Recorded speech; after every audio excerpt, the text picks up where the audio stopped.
I only built a low wall to keep the floodwater out after I nearly lost my entire house in last year's storm. But Karen, the newly elected president of the Homeowners Association, sued me, claiming it ruined the look of the neighborhood.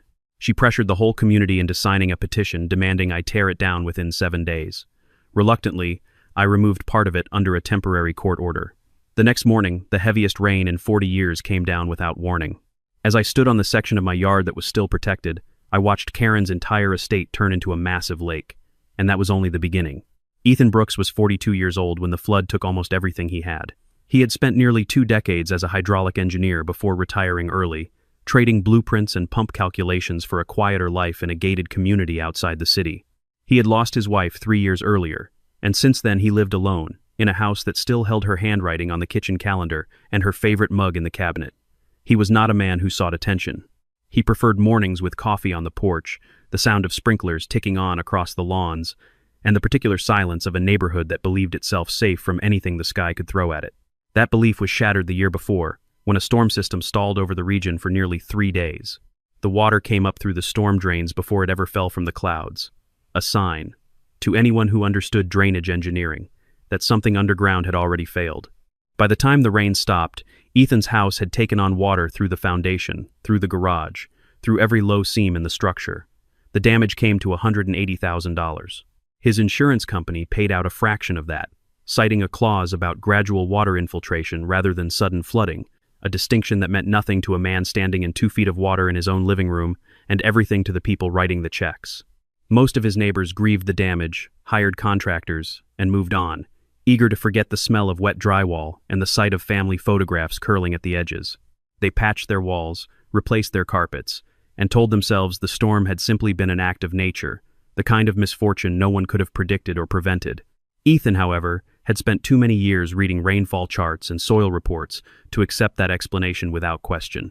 Something about the speed with which the water had risen, the way it pooled in places that should have drained within hours, nagged at him long after the contractors had finished and the insurance settlement had cleared. He did something different. He pulled up the original site plans for the development, the kind of documents most homeowners never think to request, and he began comparing them against the actual contours of the land. What he found unsettled him more than the flood itself. The community's drainage system had been designed decades earlier for a much smaller footprint of pavement and roofing. As the neighborhood grew, more concrete went down, more rooftops replaced soil, and nobody had ever gone back to recalculate where all that displaced water was supposed to go. Worse, the storm drains along the lower streets, the ones nearest his house, had not been cleared in years. Leaves, silt, and landscaping debris had narrowed them to a fraction of their intended capacity.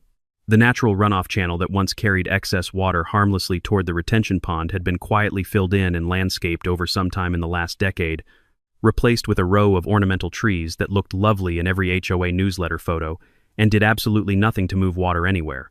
Ethan was not the kind of man to complain without a plan. He spent the following months doing what he did best, turning a problem into a solution that could survive scrutiny. He went to the city engineering office directly, bypassing the HOA entirely, since flood mitigation on private property fell under municipal jurisdiction rather than purely cosmetic association rules. He filed for permits. He commissioned a licensed structural assessment. He produced a full technical report outlining exactly how his proposed system would function. A low flood wall along the rear and side property lines, a gentle earthen berm to redirect surface water, a French drain running the length of his lot to pull groundwater away from the foundation, and a small retention basin disguised as a landscaped garden feature that could hold several thousand gallons in an emergency without ever looking like anything more than a tasteful water garden. Every piece of it was approved. Every piece of it was legal. The city inspector who signed off on the final installation told him, almost in passing, that he wished more homeowners thought this far ahead. Ethan thanked him, shook his hand, and went home satisfied that he had done what any responsible person would do after watching his life savings sit in standing water. He had no idea that 3 streets over, a woman named Karen Whitmore had just been elected president of the Homeowners Association, and that she had very particular opinions about what belonged in a neighborhood like theirs, and what did not. Karen Whitmore was 50 years old, recently divorced, and entirely devoted to the idea that property values were the truest measure of a life well lived. She had moved into the community a decade earlier with her former husband, inherited the house in the settlement, and thrown herself into the Homeowners Association the way some people throw themselves into a new religion. Friends from her old life had quietly drifted away after the divorce, and the board meetings, the inspections, the carefully worded warning letters had become something close to a substitute family, a structure that gave her days shape and purpose at a time when very little else did. She rarely admitted this even to herself, but those who knew her best understood that her grip on the association's rules was never really about the rules at all. She believed with total sincerity that a neighborhood's worth could be measured in matching mailbox posts and uniform shades of beige siding. She had campaigned for the presidency on a single promise, repeated at every meeting like a mantra. Property values are everything, she would say, and the room would nod along, because nobody wanted to be the person who disagreed with something that sounded so reasonable on its surface. Karen had a deep and abiding hostility toward anything that broke the visual rhythm of the streets she patrolled most evenings in her white sedan. Fences taller than approved height, she hated. Driveways with cracks, she hated. And when she drove past Ethan's property for the first time after her election and saw the low gray wall running along his side yard, the gently sloped berm, the neat drainage channel cut into the earth, she did not see a flood mitigation system designed by a licensed engineer and approved by the city. She saw an eyesore. She saw, in her own words to a fellow board member that week, something that made the whole street look like it belonged out in the countryside instead of in a planned community with standards. The first letter arrived within days. It cited a section of the HOA's architectural guidelines regarding structures visible from the street, structures that, in the association's sole discretion, detracted from the neighborhood's aesthetic. Ethan read it twice, then set it aside, assuming it was a formality that would resolve itself once someone actually looked at his permits. He was wrong. A second letter followed, this one with a fine attached. Then a third, the fine larger than the last, the language sharper, less procedural, and more personal. Karen had begun, it seemed, to take his silence as defiance rather than confidence. Ethan responded the way an engineer responds to a problem, with documentation. He compiled everything: the city permits, the email confirmations from the planning office, the signed structural assessment from the engineer who had reviewed his design, and he sent the entire packet to the HOA board along with a calm, measured letter explaining that the structure was not only legal, but had been approved by an authority that superseded the association's architectural committee on matters of public safety and water management. He expected that to be the end of it. Instead, Karen called him personally, her voice tight with the particular irritation of someone unaccustomed to being told no. "I don't care what the city says," she told him. "This is our neighborhood, and we decide what our neighborhood looks like." She brought the matter to the full board the following week, framing it not as a dispute over a flood wall, but as a referendum on whether the association's standards meant anything at all. She painted Ethan as a man who believed himself above the rules everyone else followed, a man whose stubbornness was, in her telling, a threat to the property values of every family on the street. The board, eager to avoid conflict with their forceful new president, voted to retain an attorney who specialized in homeowners association disputes. Within a month, Ethan received a formal notice. Karen Whitmore, on behalf of the Lakeview Hollow Homeowners Association, was suing him, demanding the removal of the flood wall and associated drainage structures, and seeking the fines that had been accumulating since the very first letter. The hearing took place on a gray Tuesday morning in a courtroom that smelled faintly of old carpet and coffee. Karen arrived with her attorney, and a folder thick with photographs of Ethan's property taken from several angles, each one chosen to make the wall look as imposing as possible. She testified with the confidence of someone who believed she was protecting something sacred. She spoke about architectural harmony, about the precedent it would set if one homeowner could simply decide to build whatever he wanted because he claimed safety concerns. She suggested, without quite saying it outright, that the flood wall was less about protection and more about Ethan asserting control over land that, in her view, belonged to the collective character of the neighborhood rather than to him alone. She closed by reminding the judge that even a modest decline in curb appeal could shave thousands of dollars off every home on the street, a claim she offered with no supporting evidence beyond her own certainty. Ethan's attorney, a quiet woman named Diane Marsh who specialized in property and water rights, presented the city permits, the engineering report, and testimony from the inspector who had approved the project. She explained, patiently and without theatrics, that flood control infrastructure approved by municipal authorities generally took precedence over cosmetic association bylaws, particularly when public safety and water diversion were involved. She walked the judge through the engineering report page by page, pointing out the calculations for runoff volume, the soil percolation tests, the projected capacity of the retention basin under various rainfall scenarios, evidence that the wall had been designed not as a personal statement but as a carefully engineered response to a documented and recurring hazard. The judge listened to both sides with the careful, unreadable expression of someone who had heard 100 neighborhood disputes before and would hear 100 more. He did not rule in Karen's favor outright, but he did not rule entirely in Ethan's favor either. He issued a temporary order. The upper portion of the flood wall, the section extending highest above the natural grade, was to be reduced in height pending a full review. The base structure, the berm, and the drainage channel beneath it could remain, since those elements were tied directly to the approved municipal permit. Karen treated the ruling as a total victory. She left the courthouse practically glowing, already composing the message she would send to the entire community. By that evening, a video of her standing in front of Ethan's partially dismantled wall had circulated through the neighborhood group chat, her voice triumphant as she declared that the rules still mattered, that no one was above the standards the community had agreed to uphold. "We won," she said into the camera, smiling the smile of someone who believed the matter was closed forever. Comments rolled in beneath the post, some congratulating her, a few quietly wondering why a wall that kept water out of someone's house had become a battle worth fighting at all. Karen did not read those comments closely. She had already moved on to planning the next item on her agenda, a proposal to standardize mailbox colors across all 4 sections of the development.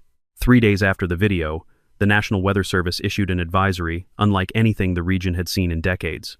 A massive, slow-moving system was forming offshore, drawing moisture from unusually warm waters, and aiming itself directly at the inland counties that included Lakeview Hollow. Meteorologists were using words they rarely used outside of hurricane coverage, words like historic and unprecedented and life-threatening. Ethan saw the first radar images before most of his neighbors had even checked the forecast for the week. Years of reading weather patterns for engineering projects had given him an instinct that data alone could not teach. He looked at the projected rainfall totals, cross-referenced them against the soil saturation levels already present from a wet spring, and understood almost immediately that this was not going to be an ordinary storm. This was going to be the kind of event that reshaped a community's understanding of what their drainage system could and could not handle. He did not keep that knowledge to himself. Over the following 2 days, Ethan walked the streets of Lakeview Hollow, knocking on doors, explaining in plain terms what the radar showed and what it meant for low-lying properties. Several neighbors listened.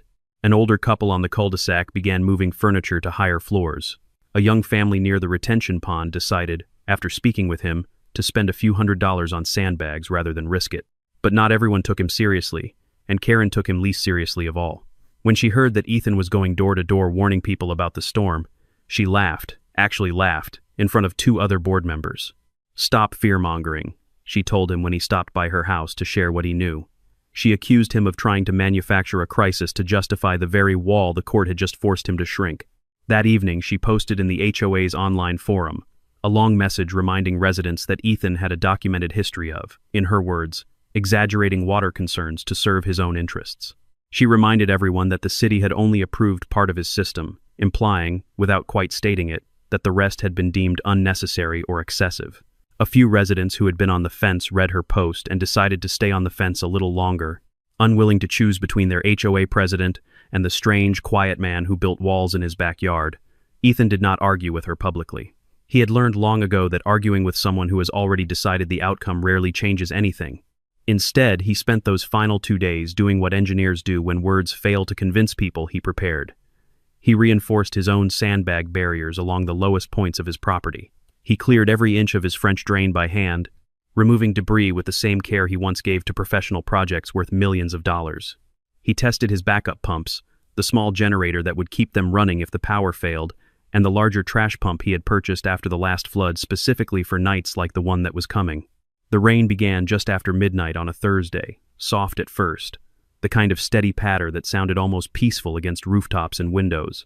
By 2 in the morning, it had intensified into something else entirely, a relentless, driving downpour that did not pause, did not soften, did not give the ground any opportunity to absorb what was falling on it.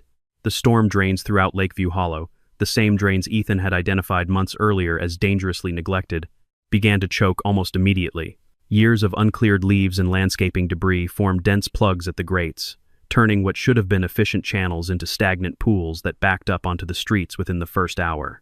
On Ethan's property, the system did exactly what it had been engineered to do.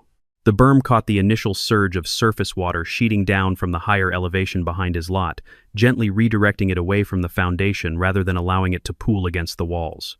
The flood wall, even in its reduced form, held back the worst of the rising water from the street side, buying critical time. The French drain pulled groundwater steadily away, channeling it into the retention basin disguised as a garden feature, which slowly filled but never overflowed. Inside his house, Ethan listened to the rain hammering the roof and felt something he had not felt during the last storm, a quiet, hard-won confidence that the work of the past year was holding. 3 streets away, on the lower, more exposed section of the development where the Whitmore estate sat, the story was unfolding very differently. Karen's property occupied one of the largest lots in the neighborhood, prized for its sweeping lawn and its proximity to the now overwhelmed retention pond, the very feature that had once made the lot the most coveted address in the entire development. Real estate agents had used photographs of that pond at sunset in nearly every listing brochure for a decade, never once mentioning that the land's low elevation, the same quality that gave it such picturesque water views, also made it the natural collection point for every drop of rain that fell anywhere above it. The same low-lying position that made the lot so desirable for entertaining and landscaping made it catastrophically vulnerable once the natural drainage patterns failed. Water that should have moved harmlessly toward the pond and the storm channel instead pooled and spread, finding every low point in the yard, every gap beneath the garage door, every seam where the foundation met the earth. By 4 a.m, the water had reached the base of Karen's garage. By 5, it had risen high enough to lift her husband's old sports car, the one she had kept after the divorce as a kind of trophy, off its tires entirely, sending it drifting gently against the closed garage door with a sound like something out of a nightmare. The power failed shortly after, plunging the house into darkness, just as the water began seeping under the front entryway, spreading across hardwood floors she had spent thousands of dollars refinishing the previous spring. Karen called for emergency services, her voice cracking with a panic she had never directed at anyone before, only to be told that every available unit in the county was already committed, that with roads submerged and visibility near zero, help would not be coming until the water receded enough for vehicles to move safely. She was, for the first time in longer than she could remember, entirely on her own. The water did not stop rising. As dawn broke gray and reluctant over Lakeview Hollow, the full scale of the disaster became visible in the thin morning light. This was no ordinary flood. Meteorologists would later confirm what the radar had suggested days earlier, that the region had just experienced the heaviest rainfall event in over 40 years, a storm so intense that even properly maintained systems in neighboring communities had struggled to keep pace. In Lakeview Hollow, where maintenance had been deferred for years in favor of cosmetic improvements, the failure was total. The community's golf course, manicured and pristine just 2 days earlier, had become an inland sea, its sand traps and greens indistinguishable beneath churning brown water. The main road through the development disappeared entirely beneath the flood, leaving only the tops of street signs visible, like buoys marking a channel no one wanted to navigate. Fences that had once met every architectural standard Karen herself had championed now floated in pieces, tangled with patio furniture and uprooted landscaping. The Whitmore estate, the largest and most photographed home in the neighborhood, had become the flood's most dramatic casualty. The ground floor sat entirely submerged, water lapping at the bottom edge of the kitchen island. The swimming pool, once a crisp, turquoise rectangle bordered by stone pavers, had merged indistinguishably with the surrounding floodwater, its boundaries erased entirely. The basement, where Karen had stored decades of family belongings, along with the financial records for the Homeowners Association itself, had simply vanished beneath the surface, its contents lost to water that showed no sign of receding anytime soon. Karen stood on the narrow strip of her upstairs balcony, looking down at what remained visible of her property, and wept in a way that had nothing performative about it, nothing meant for an audience. There was no one left to perform for. Her neighbors were dealing with their own losses, and the woman who had built her identity around controlling how the neighborhood looked now watched it dissolve into something unrecognizable. While Karen's section of the development drowned, Ethan was moving through the storm with the calm efficiency of a man who had spent his entire career preparing for exactly this kind of event. His own property remained largely protected, the system holding even as the rain continued without mercy, but he did not retreat into the safety of his own dry home. Instead, he loaded his truck with the portable trash pump, extra fuel, ropes, and a small inflatable boat he had bought years earlier and never expected to need for anything more than a lake vacation. He drove as far as the rising water allowed, then continued on foot, moving from house to house through streets that had become waterways. He found an elderly man named Walter Higgins trapped on the second floor of his home, his oxygen tank running low, the stairs below already submerged. Walter had lived alone since his wife passed 2 winters earlier, and when Ethan called up through the broken window, the old man's voice cracked with a mixture of relief and embarrassment, apologizing for the trouble even as the water lapped at the bottom step behind him. Ethan waded in, steadied the boat against the porch railing, and helped Walter down through the window, guiding him gently into the small craft while reassuring him in the same even voice he had used months earlier, explaining drainage calculations to a city inspector. A young mother, 2 streets over, had been trying to keep her 3 children calm on the kitchen counter as water crept up the cabinets below them. Ethan ferried them out in 2 trips, the children clutching a soaked stuffed rabbit and a backpack of half-ruined schoolbooks, the mother repeating "thank you" over and over in a voice raw with relief. He found a golden retriever paddling in exhausted circles near what had been the entrance to the community clubhouse, pulled it into the boat, and later spent 20 minutes going door to door asking who had lost a dog, refusing to leave until he found the family it belonged to. By midday, Ethan had personally helped evacuate 11 households, working alongside 2 other neighbors who had seen what he was doing and grabbed their own boats and waders to join him. He did not mention the lawsuit. He did not mention the wall, or Karen, or the months of fines and accusations. When someone asked him, breathless and soaked, why he was doing all this, he simply said that it was what anyone with the right equipment and the right knowledge should do when their neighbors were in trouble. There was no triumph in his voice, no satisfaction at being proven right. There was only the steady, unglamorous work of a man doing what he had trained his entire life to do. It took nearly 4 days for the water to recede enough for the city to send in its full engineering and emergency management teams.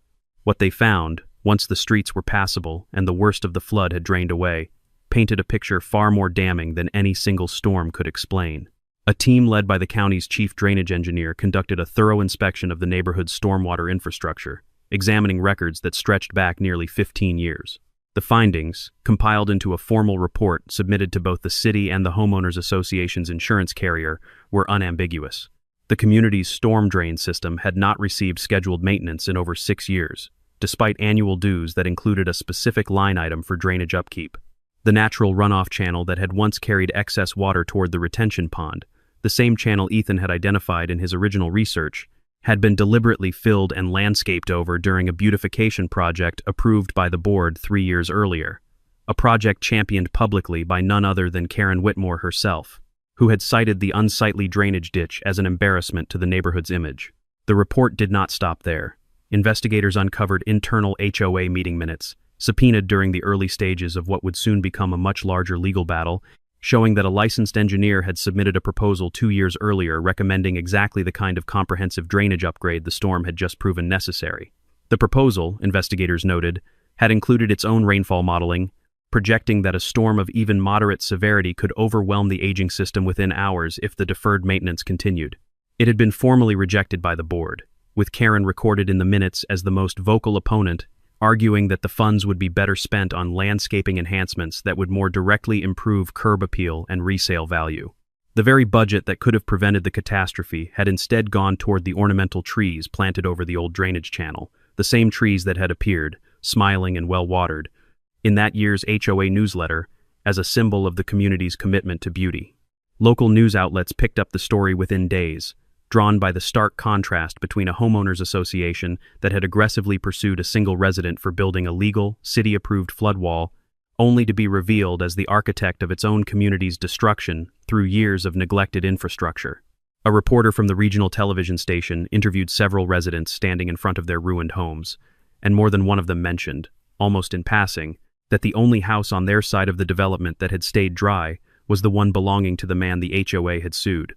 The footage of Ethan's flood wall, the very structure Karen had once filmed herself standing triumphantly beside, now appeared in news segments as an example of foresight rather than defiance. Public sentiment in Lakeview Hollow turned with a speed that left Karen reeling. Neighbors who had quietly supported her crusade against Ethan, or simply stayed silent rather than risk her displeasure, began speaking openly about what they now understood to be years of misplaced priorities. The same group chat that had once celebrated her courtroom victory now filled with a very different kind of message. Residents sharing photographs of their flooded basements alongside screenshots of the rejected drainage proposal, asking pointed questions about where their dues had actually gone.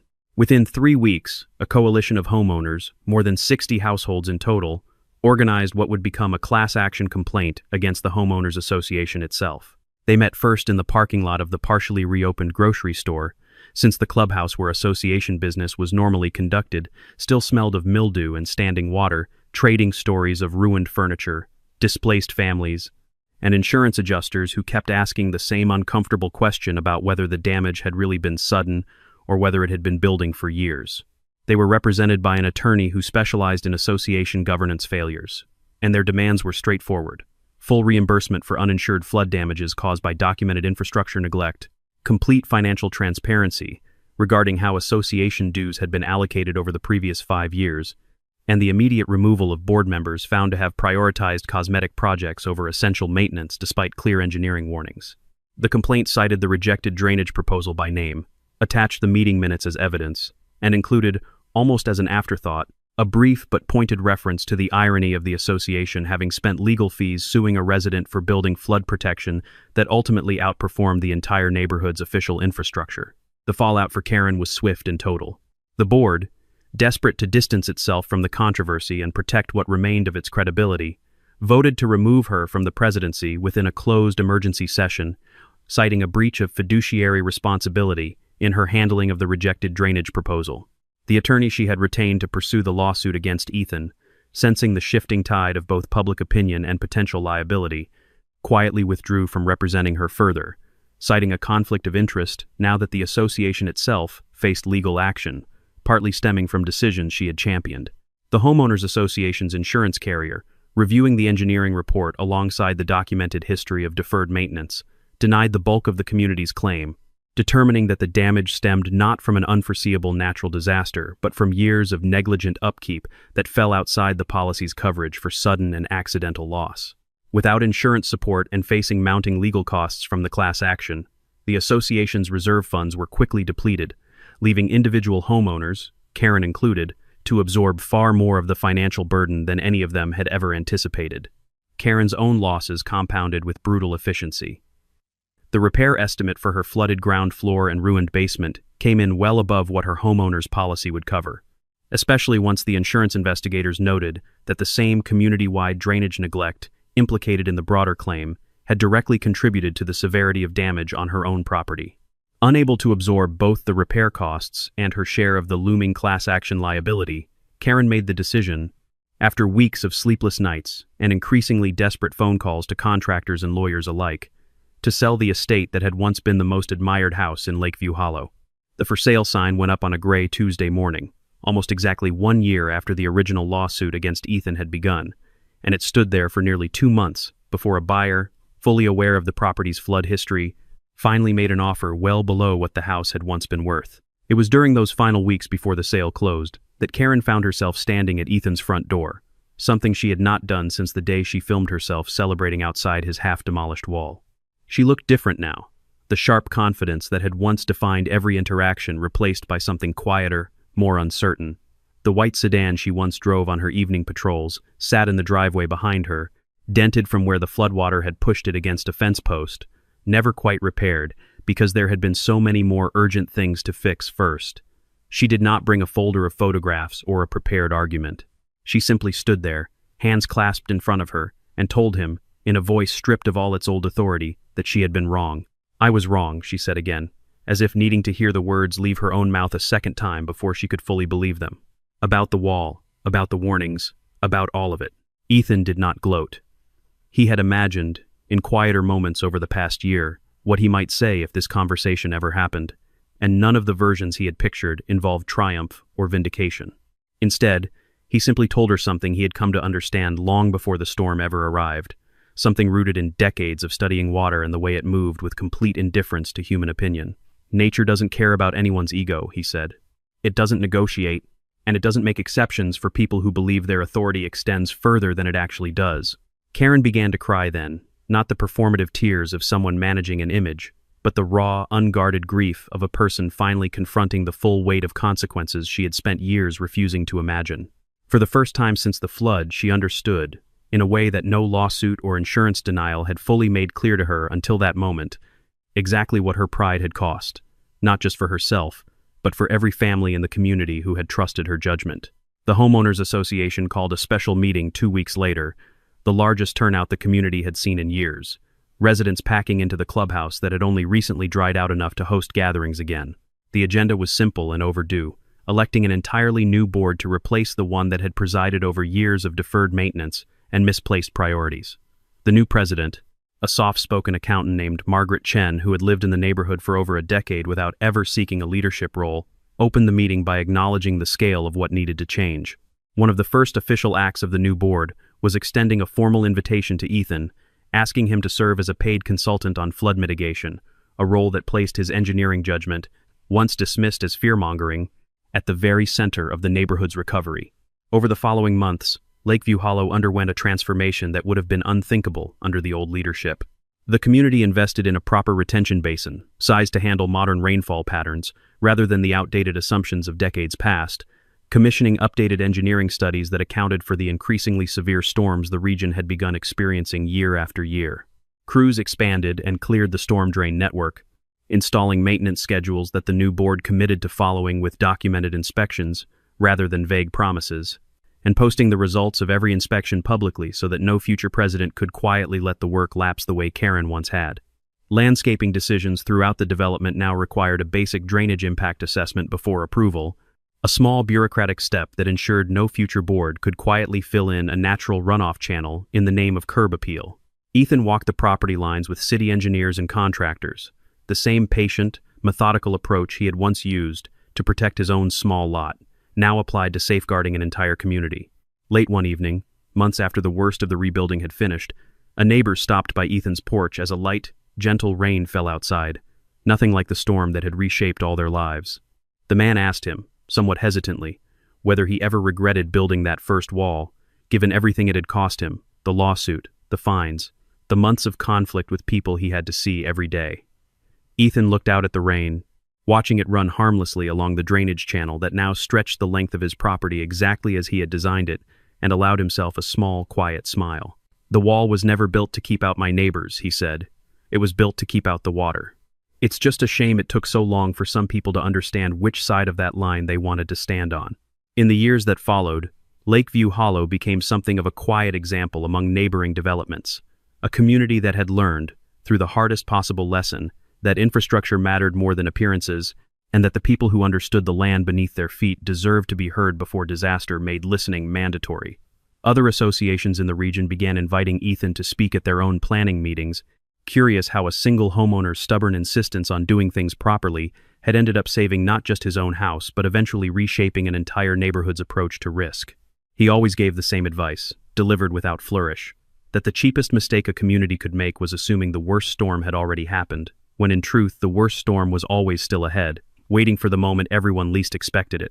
Ethan never sought recognition for what he had done, never framed himself as a hero in the story of that terrible storm. He simply continued doing what he had always done, watching the weather, maintaining his systems, and offering his knowledge freely to anyone willing to ask for it. The community he lived in had nearly drowned twice, once in water and once in pride. Only one of those storms could have been prevented by listening sooner. The other required something harder to come by, the willingness to admit, after everything was lost, that the quiet man with the flood wall had been right all along, and that nature, unlike a homeowners association, never holds a vote before it decides what happens next.